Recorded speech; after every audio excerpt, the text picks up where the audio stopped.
So, Gabby, you have a wonderful brand called Crybaby. Can you tell us a little bit more about it and how you started your brand? Sure. Explaining the origin story of Crybaby is always something so lovely for me. So how it started, I've always been a bit of an entrepreneur and a merchant myself. Buying and trading, I think, is very intrinsic to me. It's very natural.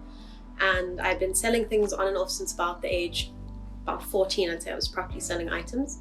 And in 2016, I started Crybaby unintentionally by just selling thrifted clothing. And I think it had a different name at the time. And then in 2018, when I was in my first year at Wits, I was very alternative and edgy, and thrifting was like quite a big thing that I was like welcomed into at Wits. Like I'd always kind of done it for myself, but finding a community at Wits of people who also thrifted was quite a big thing. And Yes. It was originally a way to start money, like just making money. And Yes. I started Crybaby properly in 2018, launched an Okay. Instagram page, and this is still in the era when thrifting was a little bit taboo. Okay. And that's how it started. And now it's So when kind you of developed. first started thrifting, you got pushback? I don't know if it necessarily pushback, there just wasn't a lot of buy-in. You know, I Okay. don't think there was pushback. I think there wasn't a lot of buy-in. There wasn't a big customer base. There wasn't a big market for secondhand clothing. It was also around the time that Cotton On and H&M had come into South Africa. And, you know, those were seen as like these big brands. You know, people weren't shopping anymore on Mr. Price. They could now shop at Cotton On, you know, fancy clothing, good quality. And so there just wasn't a lot of buy-in for thrift. But Yes. I did find that the community at Wits and my student friends were as into it as I was. Obviously, Okay. this is all, keep in mind, this is all thrift in more gentrified areas. Yes. So in that sense, it's important to note that. Yes. And then it kind of changed completely. I noticed in 2019, my business completely took a new life of its own. I kind of like got into the thrift market, the online thrift market early, I'd say. Okay. And people really started buying my clothing. I had quite a big following of, at the time, like now looking back, it's nothing, but at the time it was about 2,000 followers. And I remember I was so excited about it. And I'd like honestly say each person that followed bought from me. That's and it was amazing. a really big thing. I was able to pay for school fees. It was just phenomenal. I was able to fund my life. So you know, most people with 2,000 followers, those 2,000 followers don't buy from them. Yeah. No, this is in a time where, like, you know, people exclusively followed my page to buy clothing. It wasn't for any of the content I was producing. I only started producing small business educational content after. This was exclusively to buy my thrifted clothes. Okay. I don't think Reels even existed then. I think it was just Instagram posts Yes. Yes. and videos. I think they still had a video option. Yes. And that's where I started, and that's where it kind of progressed into. And are you using Reels now? Yes. Okay. It's kind of, I hate making them, I'm not gonna lie. It's a lot of Okay. effort. It's the only way that my page reaches further in terms of the algorithm. Yes. Yes. Definitely. Those Reels definitely are the way to go. Yeah, it makes a difference. For reach. And it's been quite interesting for me with the Reels to see how, like, a lot of us have been a little bit reluctant to adopt. Like even me. It took me ages to make my first reel and then my second one, and it's like, oh, do I have to? And I'm not sure why, because I make so much other content. I'm not sure why the reels kind of live in this black hole in space for I me. think it's a common thing. I really do. Why do you think it maybe is that the reels are taking a while? I think it's a lot of effort. Okay. Yeah, I think it's a lot of effort. But I mean, the same being said, I'm not a video maker, so Yes. any sort of making and editing videos is effort for me. I think people Yes. who do it naturally, it's not. They know how to work the system really well. For me, I'm like, you know, I'm very easy with using the templates. If there's a template on Instagram Reels, that's perfect. The song Yes. is chosen for me, the editing's done. I just have to put my clips in, and Okay. it looks nice and it gets reach. And that's like the Okay. primary, like the only reason I'll use Reels. Oh, okay. Interesting. Thank you for sharing that part of your process with us, because that was very insightful. Thank you. Crybaby, what does Crybaby sell? What we sell, I think it's important to first like explain who we are, and then you can Okay. understand why we sell what we sell. Okay. So we're essentially, I'd say we're a brand that's centered around sustainability and trends, fashion Okay. trends. I've always been someone who collects things, and I like to collect and give back once I've collected. And I think that process of trading is very beautiful. And Yes. what Crybaby Thrift does is we collect items and pieces that have been discarded, and we give them a new lease on life by giving them to a new person. To me, that is just the essence of Crybaby Thrift. It's a business rooted in giving new to the old I and love giving that. old to the new. I love that. And what I we love sell it. is pretty explanatory. It's thrift clothing. I also sell a lot of upcycled clothing. So last year I came out with my first ever range of handmade goods. They were Okay. made by a small local business, a family of two. Okay. And It was made from curtains, from tapestry curtains Yes. that were recycled into corsets. Oh, amazing. Yeah, and those really did nicely. Like, I think I made 80 and they sold out at our market, like completely sold out within one day. Then That's we made incredible. them out of bath sheets as well, and we did another run with lace. I think like those doilies, Yes. or like tablecloths. It must have been a Yes. tablecloth because it was very big, but it looks like a big doily. Yes. But one of those lace tablecloths, also made into corsets. Amazing. So we also do upcycled goods and a lot of vinyl printing and screen printing as well. Okay. So I buy off-cut clothing or clothing that's damaged that would have gone into a landfill, that's referred to as like landfill clothing. Yes. So I'll buy from people who buy from big shipping containers, Okay. and then I screen print onto them or vinyl print onto them Okay. with different logos and fun things. I love that you're doing the vinyl and screen printing onto items like that, because most people who do that kind of a service will work on new goods. Yeah. So I'm really interested that you're taking something that's upcycled and then you're putting this decorative twist thing on on it. added value. Yeah, I think the thrift market has really become very oversaturated, which I think is incredible from a business point of view and from just an awareness of sustainability and what thrifting can be and what having a business can be. I think that's phenomenal. But obviously, the market being saturated, the demand kind of goes down a little bit. There's more variety. Yes. And what I wanted to do was I've always been in a space very similar to Ruby, where I've always understood that if my market changes, my business has to change. Yes. And I noticed the market and the demographic I was working with had started shifting. Yes. And I knew, okay, I need to follow this to sustain my business and to Yes. sustain my life. Yes. And I realized that I'm quite a funny person. I like to consider myself as hilarious. And I realized that if I put my funny sayings on t-shirts, they would sell. It's really quite as simple and stupid as that. And it worked. Okay. So that's really, that's Slogans the big on business t-shirts. model. I love it. I love it. I love it. Slogans on t-shirts was a great way of starting a business Stupid in the things 90s. on recycled shirts. Yes.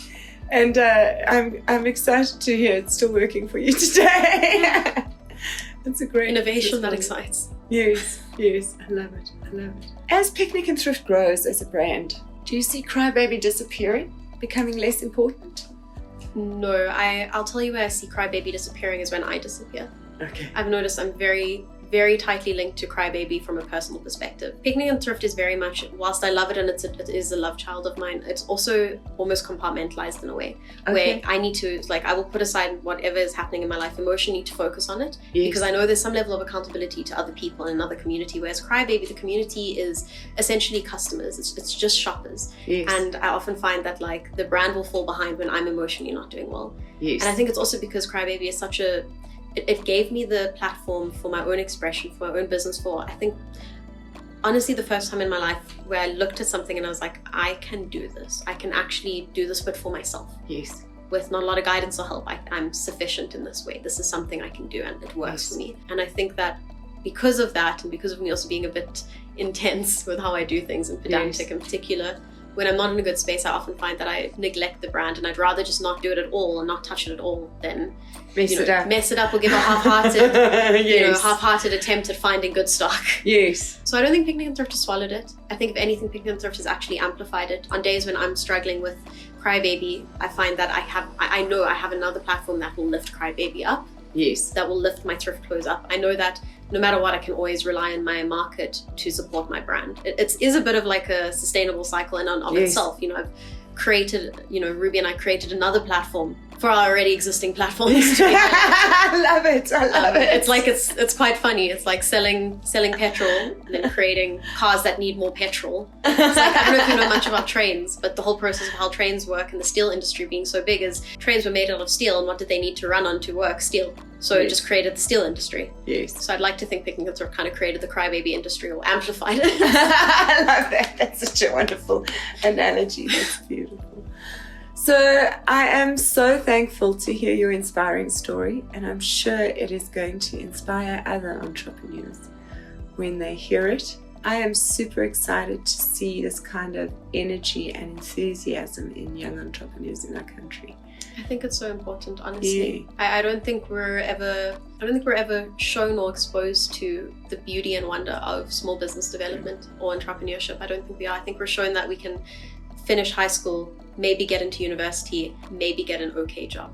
And I don't think that South Africa as a whole has fully embraced how natural small business development and just small business ownership is in our country. You know, the fact that you can walk outside any street in Brum and you'll see people standing selling sweets, that is entrepreneurship.